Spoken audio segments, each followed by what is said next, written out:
5 Live Boxing.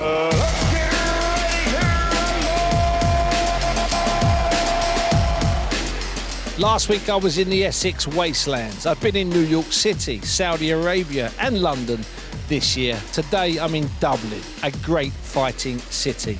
It's the Katie Taylor Show. The Queen of Irish boxing is back. May 20th in this fair city, she fights Chantelle for Cameron's 4 super lightweight belts. Both women are unbeaten. It's the perfect, the ideal, the most amazing homecoming. I'm Steve Bunce, and this is 5 Live Boxing. So I'm in the centre of Dublin now. Grafton Street and the coffee shops are just round the corner. The horse-drawn carriages are outside the square, close to where I am right now. It's ornate, it's glorious, it's fantastic. It's the perfect place to house the homecoming conference of Katie Taylor. And that's what this is. It's all about a homecoming. There's a buzz already in the city. And the fight's not until May the 20th. All the belts, all the expectation, all about legacy. Well, it's more about legacy than it is about money, and that's refreshing. The Queen of Irish boxing is coming home. But this wasn't even meant to be the top of the bill. It was meant to be Amanda Serrano against Katie Taylor.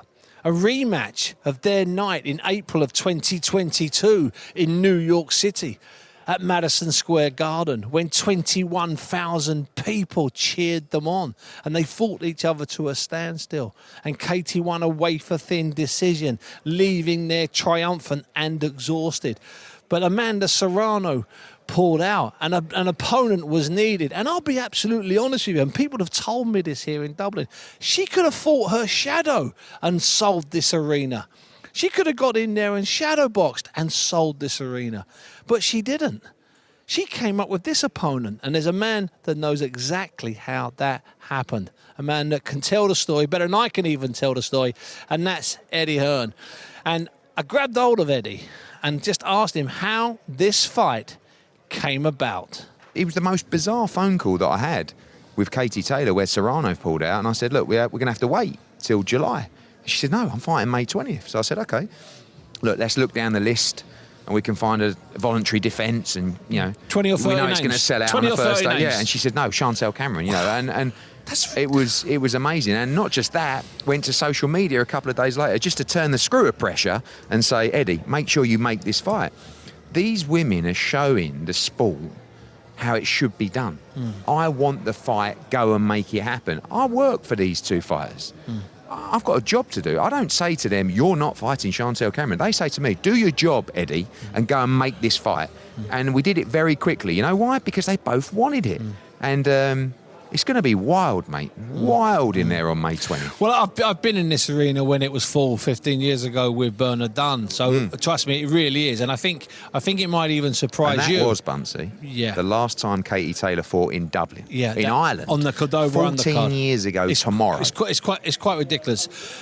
There was a look about Katie, and it's almost like a starstruck look in her eyes. And part of that, I think, is that she is home. I think it's going to become apparent how much it means to her. Second part of this question, could that affect her in fight week, Eddie? Because it's going to be, well, people have used bedlam, chaos, hectic, crazy, mad. It's going to be all of those. Yeah, you know what? I was actually nearly asked the question up there, which is, some fighters, it's a drain to them fighting at home. Absolutely. Because you've got people calling you, you've got people asking for tickets, you're doing that, you're doing this.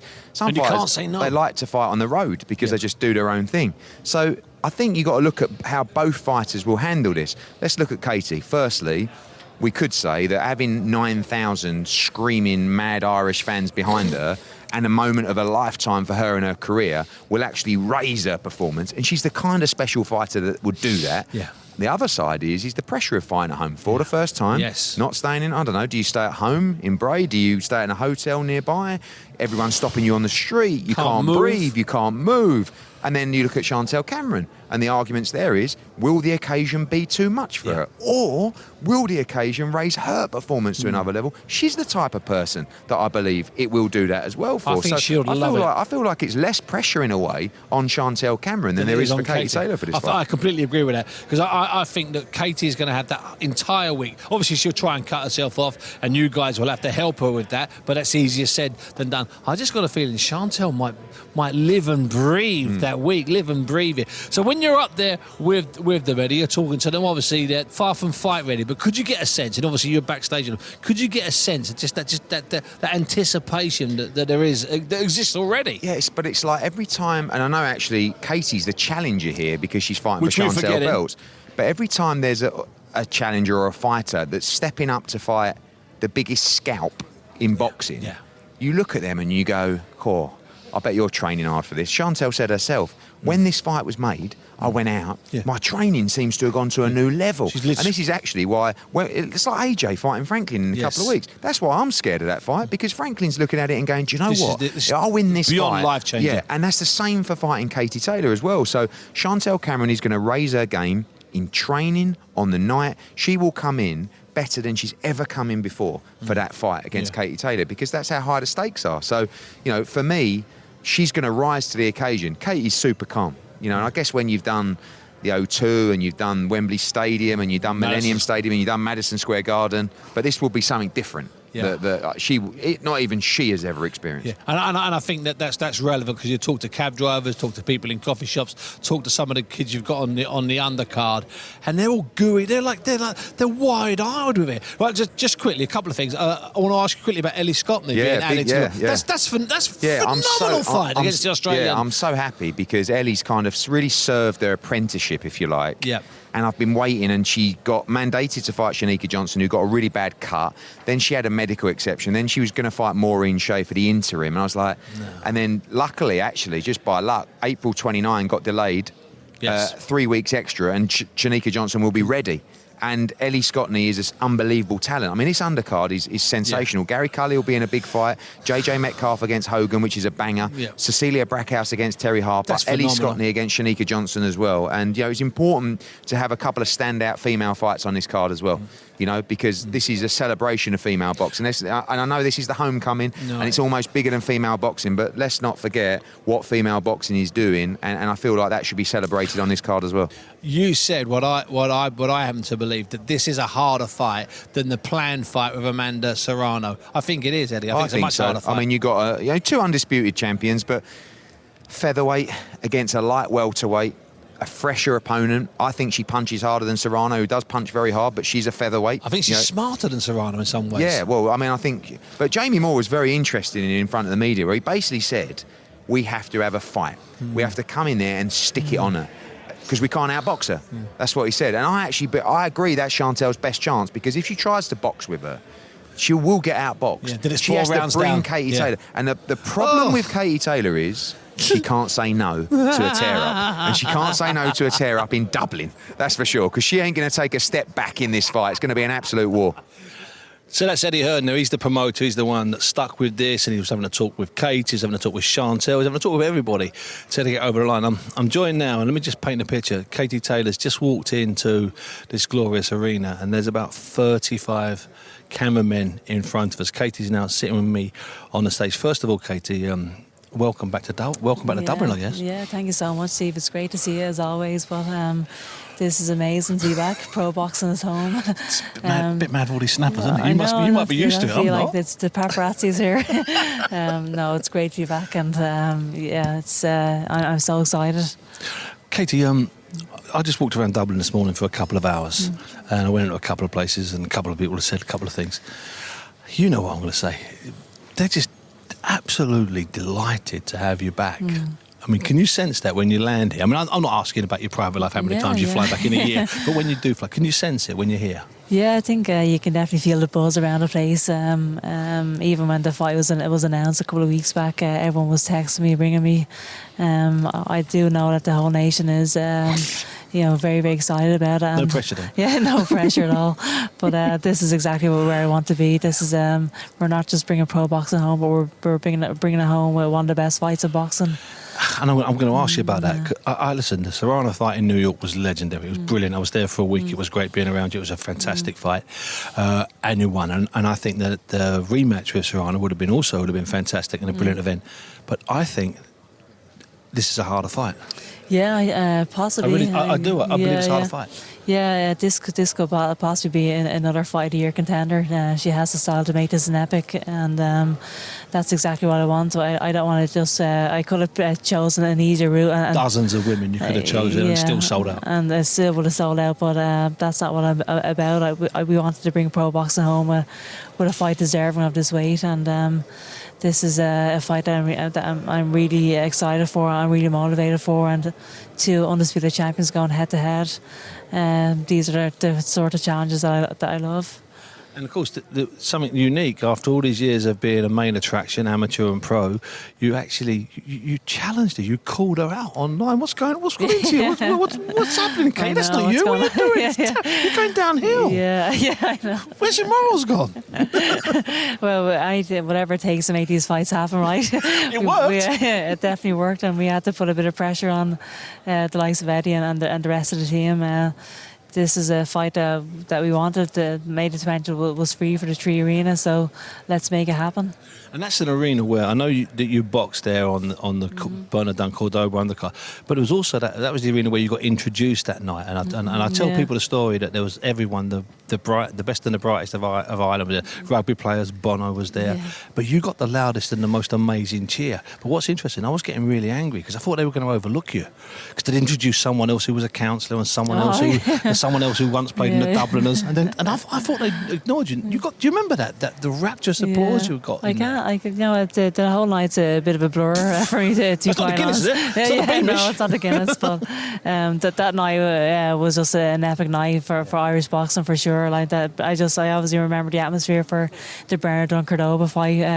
That was one of the best fights you'll ever see. The back and forth stuff, an amazing night for Irish boxing. And do we think this is your first fight in Ireland since Queenie Underwood at the Tralee Hotel at some sort of health and leisure spa? Yeah, it is actually. This is my first fight since then, so I haven't fought here in when was that? Like 10 years ago. 2016. Yeah. So it's amazing. It's great to be back. Now you're an amateur then. Now sometimes people get expenses. Other times people get a prize or a trophy. Sometimes I don't know if they do it in Ireland, but you sort of often get like an electric blanket. Can you remember what you got for that fight? Can you remember what the prize was? Apart from just fighting. Yeah. I probably just got a trophy like everybody else. It's probably in my trophy room somewhere at home. So that's all it's always nice to take some silverware home from these fights. So something home. Yeah, exactly. Yeah. Now, and I've got to ask you, and I made a joke as we were walking in, me suggesting you'd been out shopping and drinking coffee and wandering around the streets of Dublin. When you and if you can go out, do you can you go out with just one person so you're not attracting a crowd, or can't you go out? And I mean this quite seriously. Could you and I arrange to meet in Bewley's in Grafton Street this afternoon at 5 and have a coffee? Yeah, of course. I mean, I actually live a very, very quiet life. It's not as if it's a hectic time for me when I am out. So, I mean, I live a very, very normal life when I am here. The support from everyone here is fantastic, though, and in all of it, the ups and downs of my boxing career, the support has been absolutely incredible, and that's why one of the reasons why it's so special for me to actually bring this fight home. And finally, Kate, as we move towards the end of this, I know there's loads of people, you've got loads of commitments. What do you think it will be like on the night? You're inside that arena. It's a tight, compact arena, maybe up to 10,000 people in there. And I know where the dressing rooms are. You'll get a sense of what it's like outside. What do you think that'll be like? And you've been in some great arenas. Yeah. I mean, your famous walk, which still makes me cry now. In New York, when you walked out of Madison Square Garden, you were sucking it in and breathing it in. This could be like that. This could be even more emotional than that. Yeah, possibly. I mean, this is my homecoming show, so this is my first fight. It's crazy that this is actually my first fight as a professional boxer. That is ridiculous. And so 22 fights in, and my 23rd fight is actually my first fight. This is my homecoming, so it is going to be very, very emotional for me.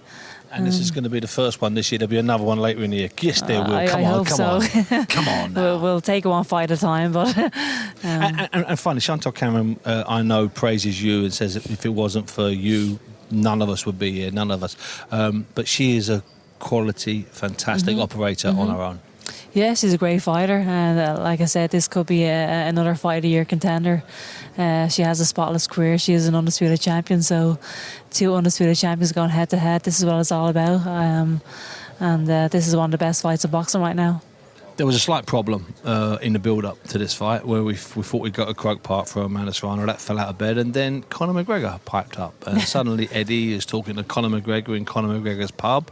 I'm not sure if you were there after hours. I have no idea. You had a lock-in, maybe. I don't know. Have you had much contact with Conor, or no contact? I've actually had no contact with Conor, but I know that Conor has obviously been in touch with Eddie over the last few months, and very grateful for his support with this as well. I don't actually concern myself with those kind of details, so that's up to my team. I'm just focusing on the actual fight itself, and that's why I have a team of people around me. At the end of the day, they focus on those details. I just focus on the boxing. Yeah, I get the feeling sometimes, Kate, you just get in the ring and when you turn around, it's the sort of first time you're considering the person you're fighting. Yeah, sometimes it's the case. That's brilliant. Yeah, thanks. Thank you so much, Steve. Match of the Day. Top 10 podcast. The Match of the Day Top 10 podcast is back with bigger debates, bigger topics, and bigger laughs from this man. Yes, Micah Richards is back, along with myself and Alan Shearer for Series 8 of Match of the Day Top 10. Only on the BBC iPlayer and BBC Sounds, where if you subscribe now, you'll find the rest of our box sets to listen to. The Match of the Day Top 10 podcast. Listen only on BBC Sounds. Chantelle, first of all, thanks for finding some time. Now, this was a fight that seemed to come from nowhere, and it must have been lovely when it first came up, but did you actually think it was going to go any further and actually get signed in such short time? It was definitely signed in short time, but yeah, the boxing gods must have been looking down and made this fight happen, so I'm absolutely over the moon. Because at first, I saw a tweet from you saying, I'd love that fight, but not right now. Come and see me in September or October. That seemed to be the first reaction from you. Yeah, so I was meant to be out April the 1st, and my team were talking about me fighting September against Katie Taylor, but as soon as Katie done the post on Instagram, I rang Jamie and was like, no, I want to go May the 20th. The thing is, you haven't been pushing for this like a lot of people on social media said, I'll fight Katie Taylor, I'll rip her heart out, I'll fight her in Dublin, I'll fight her in her background. But you've always wanted to fight her, haven't you? Let's get that absolutely straight. Yeah, I've always wanted to fight Katie. Anyone who doesn't want to fight Katie, I think they're in the wrong sport. Katie's the best boxer there is, and what she's done for women's boxing is amazing. And if you don't want to face her, then are you really a fighter? Because you should be wanting to face the best, and that's what I'm doing. And I want to challenge myself with the best. Jamie Moore, thanks for coming up here and offering a bit of support to Chantelle. I mean, she bashes the people up in the ring, and you seem to do the stuff outside the ring very well. When this was offered to you, I'm assuming you were the same as Chantelle. Let's take it. Let's do it. Yeah, I've always been very confident in Chantelle's ability, more than confident in beating anyone around that weight division. So when we seen that post, I sort of rang Chantelle straight away and I said, have you seen it? And she was like, yeah, I can't believe it, because Katie doesn't generally do things like that. First time in history. Yeah, but I think, desperation from her part in wanting to fight in Dublin, which I understand, first time there's been a huge fight in Dublin for a long time. So she wanted to make sure that was sort of cemented it and pushed Eddie into making this fight, which you've got to give her huge credit for, because this is the most difficult fight out there for her. So for her to take this fight in Dublin on a homecoming, huge amount of credit to her. Yeah, I mean, I'll put it to the pair of you. The Amanda Serrano fight, I understand why that's a big fight, because they had that enormous thing in New York, 20,000 sellout, making lots of money, and a great fight.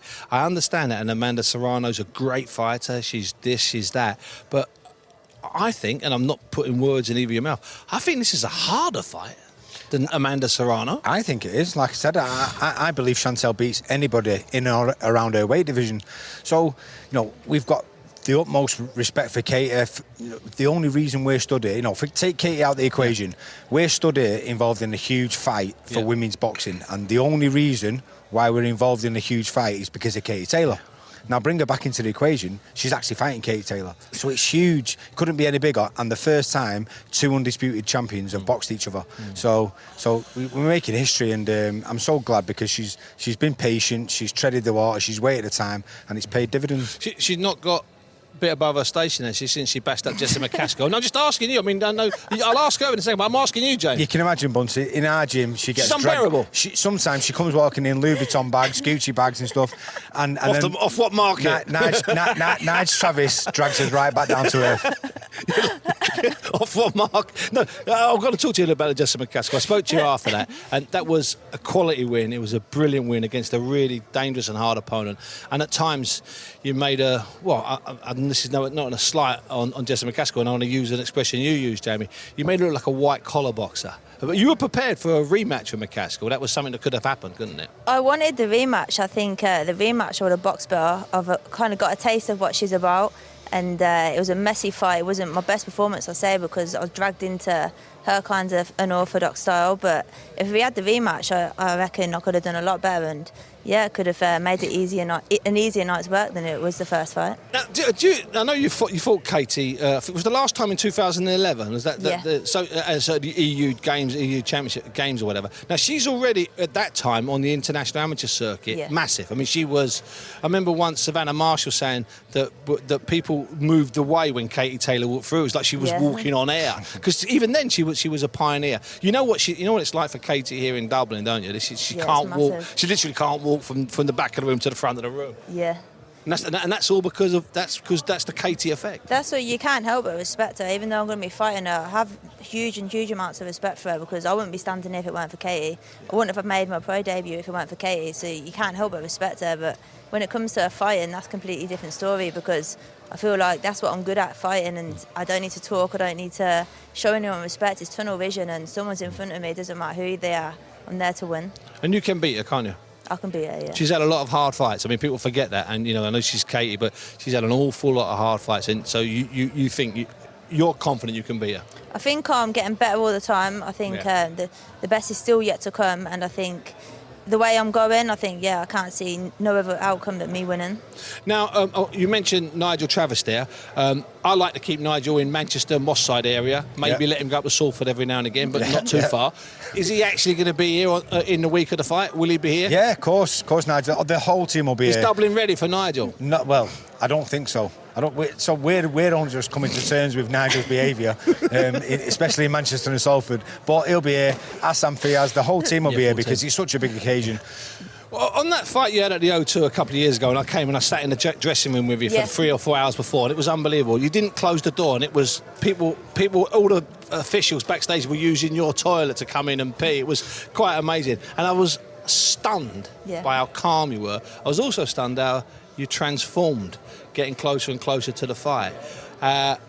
And that I was really impressed with that. Are you aware of that on fight day, that you just become this sort of different person? Jamie has the best answer for that. she just becomes like calm. Something takes over her, Jamie. The way I describe her is she has eyes like a shark.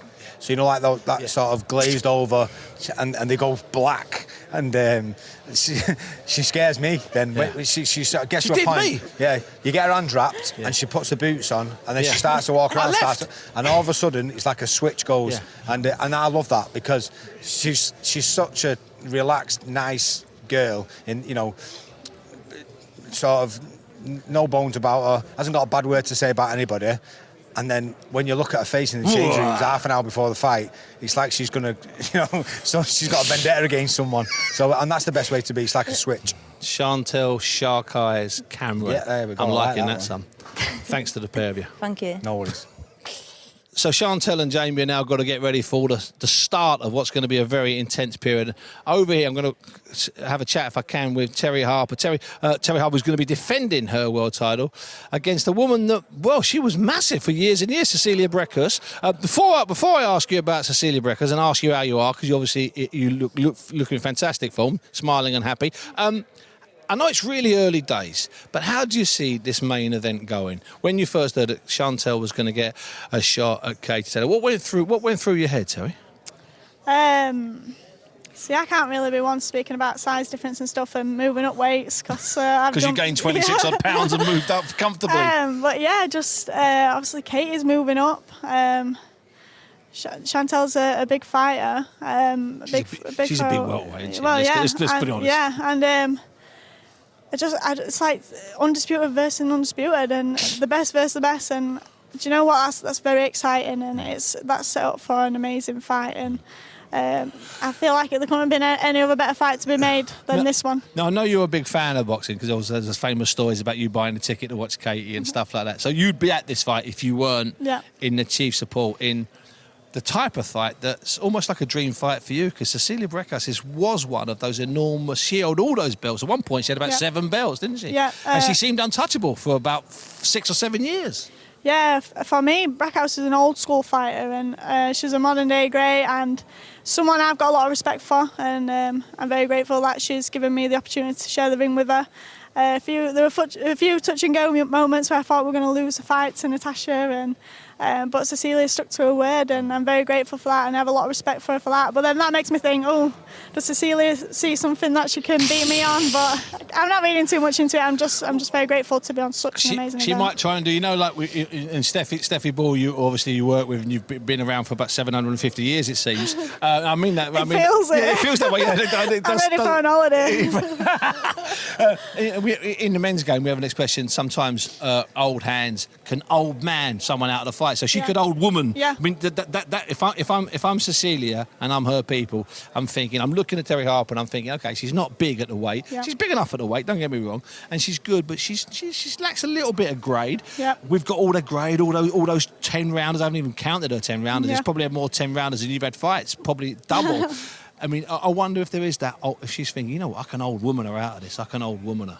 Yeah, definitely. She's got to think something, hasn't she? And for me, if this fight were offered to me a year and a half ago, definitely wouldn't have been ready. I feel like that's a good point. I feel like only the last year I've grown myself mentally, physically, really started to understand the game on so many different levels, and I feel like it's the perfect time. And I feel like everything's happened for a reason, and it's been placed on such a great card, and I feel like this is my opportunity and for my career to really skyrocket and really put my name out there. So. Now, I spoke to you when you were up at Peter Fury's camp when Savannah Marshall was getting ready to fight Claressa Shields, and you were there doing some sparring with April Hunter, and you'd filled out into that light middleweight, that super welterweight woman that perhaps people couldn't see from that long ago. Are you comfortable now inside that weight? It's not something that's just something you do, a couple of times. Are you feeling in that way now? Yeah, size-wise. I really enjoyed the fight out with Hannah. Obviously, first time at the weight, and before I had the fight, I'm going to have a few questions, thinking how am I going to get on later in Strength, the later rounds? pushing, everything. But honestly, for me, that fight went perfect, and especially now I've had so long from that fight to go on and train and grow into this weight even more. I feel very comfortable, and it allows me to enjoy my training. And like I say, a happy fighter is a dangerous fighter. I don't want to be cheesy and stuff, but it's true. And I'm excited to get back out there and just show everyone who on the this true bill. Terry. Yeah. In this city. Yeah. Amazing. So it's Katie's city. Yeah. Homecoming. Hey, homecoming. Yeah. Well, you can all be part of it, can't you? Yeah. Yeah. She's part of it. Every single female boxer's life and career in many ways. Yeah, definitely. It's just someone I've looked up to for so many years, and I can remember the first time I fought on the undercard of Katie, and I just been reminded the first time I met her, and I was so shy, and they're like, we'll bring her over to you, and I'm going, no, because I was just that shy. Not ready. But to think from then and till now, it's honestly I couldn't thank Eddie enough, really. What a business the boxing game, eh? Yeah, crazy. Isn't it? Hey. We love it though. We love it. You can't get away from it. We're never going back to the chippy, are we? No, ever. No. What a result, Terry. It's a pleasure. Thank you. So that's Terry Harper there, and generally with Terry Harper, you get the feeling that she's living a boxing dream, and she's not sure when it's going to end. She's not sure if she's going to end up back down the chippy, which of course is where she was peeling potatoes only 3 or 4 years ago. It's a great story, and we love great stories. What I also like are great storytellers. And if I'm in Dublin, It's full of great storytellers. I've been talking to Pascal Collins, Jim Rock. Every single person in this town's got a story, including this young man who's with me now, Gary Cully. Gary, you're getting taller and taller, son. Yeah. No, I mean it. People are going to start asking you, can you really make light heavyweight, let alone lightweight? You're on this bill. I get the feeling from watching you on the stage there and watching the way you're talking here, you just got this big, stupid, goofy, childlike grin on your face. You can't believe you're fighting in the old Point Depot on a Katie Taylor undercard in your hometown. Yeah, I had a pinch me moment this morning, Steve, waking up, you know what I mean, going to the gym and going, I've got the press conference this afternoon, and it's all becoming real now. For a while it was just talked about and it was an idea and stuff and it was a dream, but it's becoming real and it's crazy. And I'm trying to imagine what it's going to be like. And on the night, it will be ridiculous. I think it's like it's genuinely nothing you can imagine can even come close. It's going to be special. Like I said, because we've been starved of it for so long, it's not just your standard Katie's coming home. Katie's coming home, but we haven't had boxing. We're a big boxing country. We haven't had boxing here for 15 years, so it's going to be huge. And you mentioned there that when you were younger, you did go to the Point Depot, as it was then, to watch Bernard Dunn in some of his fights, maybe even other fights there. So you've been inside there and you know what it's like there.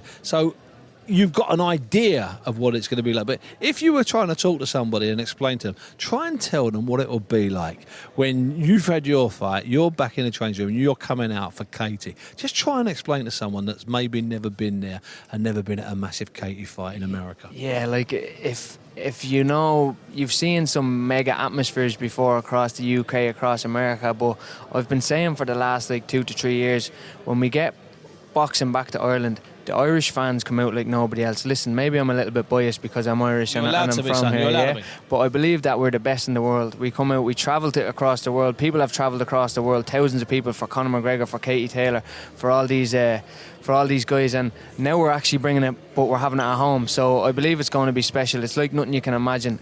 We're the best fans in the world, and we're going to create the best atmosphere that you can ever imagine on May 20th.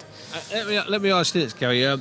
How far away from the arena do you live? And if it's 11 miles, lie and say it's only 200 metres, please. My gym is probably 15 minutes from the gym, from the Tree Arena. So yeah, I'm from Kildare, which is just outside of Dublin. It's about 15 minutes, 20 minutes outside, but spend a lot of my time in Dublin, know a lot of people in Dublin. I'm based around Dublin a lot, and Dublin is home to me as well. You know, Ireland's quite a small country, so everywhere is home, but Dublin is especially home, and it's going to be special. I was talking to Thomas Carty earlier on outside the toilets. I don't care where I do interviews, so trust me. And I was talking to Thomas. We're actually in the toilets here. Yeah, so we started off in the toilets. The second part was outside. So I was talking to Thomas, and he was saying the week's going to be hectic, and it is going to be hectic. Now, it's going to be also quite emotional and it's going to be dragging you out of all sorts of places. I mean, so we're not sure who you're going to be fighting. You probably know, but you can't tell me. That's understandable. It might be a situation where you've got to take some deep breaths to stay calm. Yeah. Because it's going to be that good. 100%.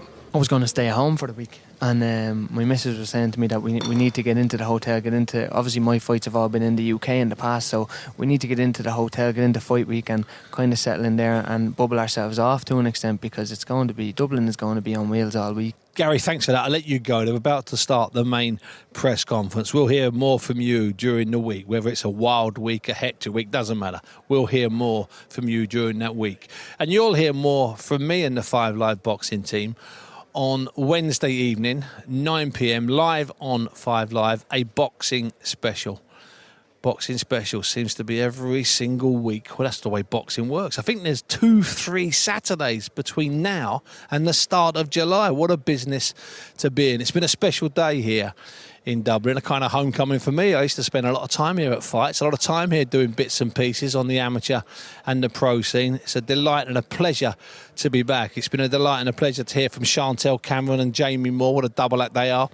And obviously from Katie Taylor herself, Gary Cully. Great to hear from him, and great obviously to hear from the promoter, Eddie Hearn. Sometimes in this business you're reminded what a privilege it is to cover it. And this day in Dublin, well, it was one of those times. I've been Steve Bunce, and this has been the 5 Live Boxing Show. Let's get ready to rumble! 5 Live Boxing.